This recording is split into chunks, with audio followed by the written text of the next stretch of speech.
Okay, so we're talking about the difference of spirit and spiritlessness here. Okay, and of course that could be rounded up. What Mama Atiba just said could be rounded up in that concept Rambani brought us, the rhetorical ethic. Where you can say one thing and mean something completely different. And it's not just that you're saying one thing and meaning something completely different. You have studied the person who you're talking to find out what you need to say to that person so they can believe a certain thing while you do what you need to do. Okay, so it's an intentional confusion. Okay. So, because we know about that rhetorical ethic, because we know the European science is a science of control, something that we talked about before, and if we didn't completely talk about it, we will with time. Because we know that it is a science of control. We know that it is a science of domination, of people whose main focus is on domination or domination of other people, control of other people.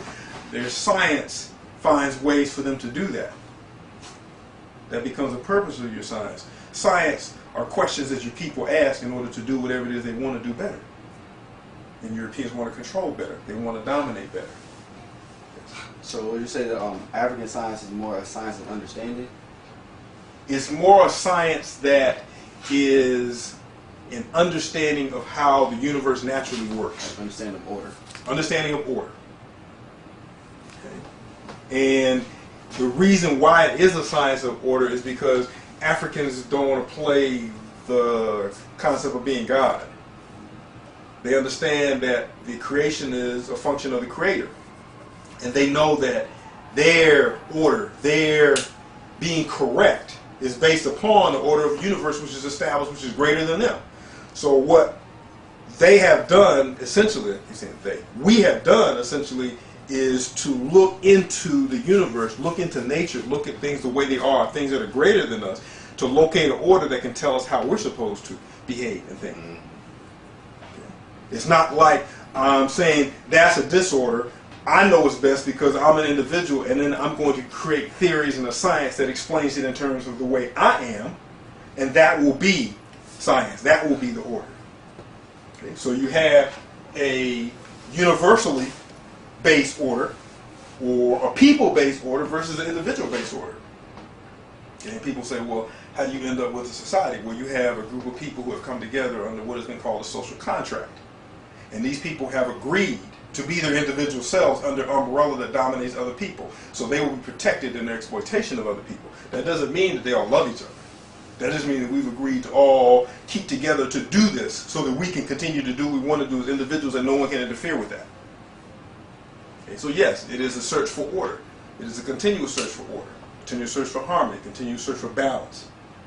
Okay, so you can have people like, what do they call them, teachable moments. This is a perfect statement about how good master teachers in the African tradition teach. You're out in the forest someplace and you see an anthill and you see ants at work, and you can bring your students down to the knee and explain science, explain nature, explain order through showing them how that anthill works. You don't have to dig it up, of course. You can explain it to them. You can find a house and look at the ventilation system in the roof, and you can explain to them the relationship between the circulation of air and the preservation of wood, okay, and the coolness of a house. Okay? It doesn't need to be in a classroom. It can be anywhere. You're looking for order. You're looking for how things work, and you don't need a laboratory necessarily to do that. The universe is your laboratory, and in fact, the scientists have already done all the experimentation that needs to be done in the universe. You just have to discover those secrets, which are already there. You're not trying to create secrets or discover something that's never been known before, because then you would have to discover things that the Creator doesn't know. The Creator knows all. Can't really do that.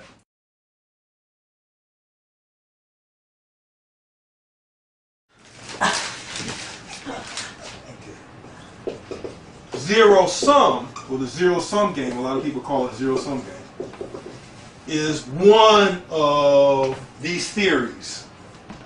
Okay? To me, in graduate school, when I looked at this, I said, that describes Europeans perfectly.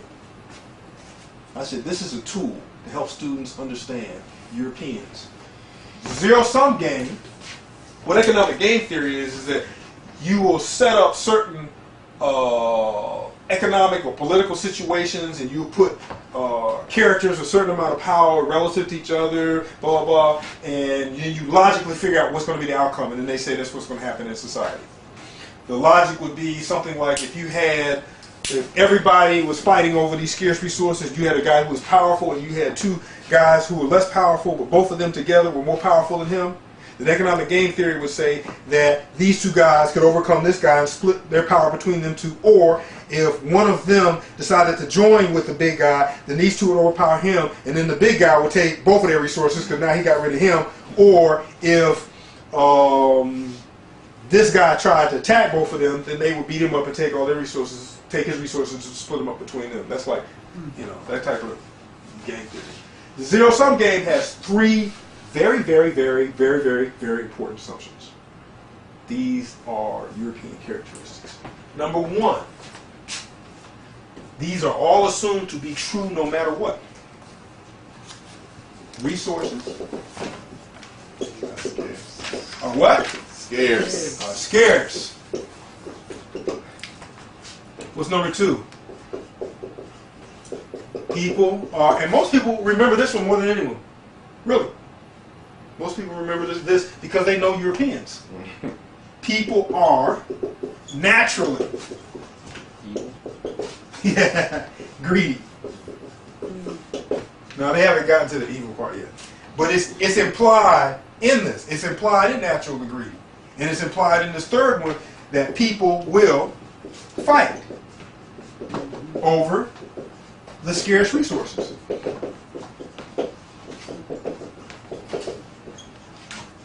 War. Until none remain. Ergo, zero, sum. Nothing's left. Sum of zero, nothing's left. Okay. These are the three assumptions of the zero-sum game. They assume also within this theory, as we said, all resources will be consumed. That's why we in Iraq. In any given situation. Yeah, That we have to understand the lineal thinking of Europeans. You consume, you consume, you consume, you consume, because then it's over. You got to consume more for capitalism. Yes. Because There's they no... got to make more money than they made. They got to be more of a profit, so they got to consume. There's no conservation. That's a disease. There's no recycling. It's called Caucasianoiditis. Caucasian what? Caucasianoiditis or something like that. Caucasianoiditis. Okay. Now, we argue and understand that this mentality came from the Northern Cradle, which we talked about before, where over 900 generations, you develop a mentality of scarcity, and you could say that they shouldn't be blamed for that because they didn't have anything. So they naturally battle over their scarce resources. Of course, some people have used that to say, well, we can't blame them for the way that they are now. Well, you're supposed to learn. Children don't learn. Children keep doing the same thing. Take vacations to the south. Yeah, Einstein, what did he say? To do the same thing over and over again and expect a different result. That's insanity. That's insanity. Okay, now to help folks understand, I create a scenario, and you can put whoever you want to in this scenario. I say, imagine if I was one of these wealth seminar guys and I walked onto the stage to talk to, I don't know, 150 people. Well, let's make it big, 4,000 people, and I had this big Santa Claus bag over my sack, and I lugged it on to the stage, and I dropped it down, and it opened up, and some bunch of diamonds flowed out, but it was like full of diamonds, 5, 10, 15, 20, 30, 40, 60, 70 carat diamonds, right? And I started to talk to people. I said, wait a minute, hold. I got to go to the bathroom. Everybody just sit tight. But no, we don't have anybody freaking out. Any one of these diamonds, everybody will get their share. Each diamond is enough to take care of you and your family forever. And I go to my little potty. What's going to happen about 2 minutes after I walk out the door? Mass. I'll come back, find people in the corner, got arms full of diamonds, biting people, trying to make sure, knowing that you only need one diamond because of this mentality. And I have yet to any of the students look at me like I was crazy. Explain that, because that made sense. I know these people. I know my people. I know people in general. The problem is that we assume that this is natural for people. That it's not natural for European culture. People who are raised in the people who are genoculturally European, who were born that way, who have no choice. It's part of their blood. What they have done is, because they dominate the planet, they have made everyone else think that that's normal and natural for them. Those are standard operating procedures. So you have people who are destroying their natural resources, trying to get what they can, because that's the only way that they've been allowed to live. That's the only way they can survive, is to operate within that system. I'm sure that most people who run to the urban centers on the continent aren't running to the urban centers because of some great love. They're running to the urban centers because they can't survive out in the hinterland. They can't survive out in the rural areas. Okay. In this situation of a zero-sum game,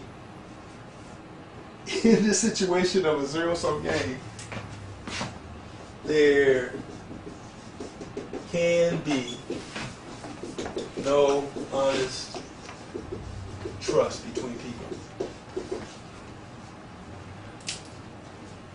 You can't have that. You can't have that. Trilateral commission. Many of them. Tension and aggression. I gotta put this word in the Bible like so much. Are repeatedly defined down. Repeatedly. So you have the incorporation of more and more tension, more and more aggression over time. Europeans can operate well within an aggressive situation. That's why they can do so well in this traffic out here. They don't have a problem with the traffic. We have problems with traffic. We're the ones with the stress levels. That's a normal operating procedure for them. Fighting, constantly fighting, bickering over stuff. That's a normal operating procedure for them. Go to a undergrad, or especially a graduate school, and you're the only black person there, and watch the Europeans interact with each other. If it was in a black community, you'd think people are getting ready to throw down with fists. But they can operate at that level because that is normal for them. There ain't no love. We got a social contract where we have to work together to dominate other people. So within that umbrella, we can hate and fight each other as long as we rule. And as long as we work together to rule, we can be our natural selves. And of course, we can turn them into us. And they won't know the difference.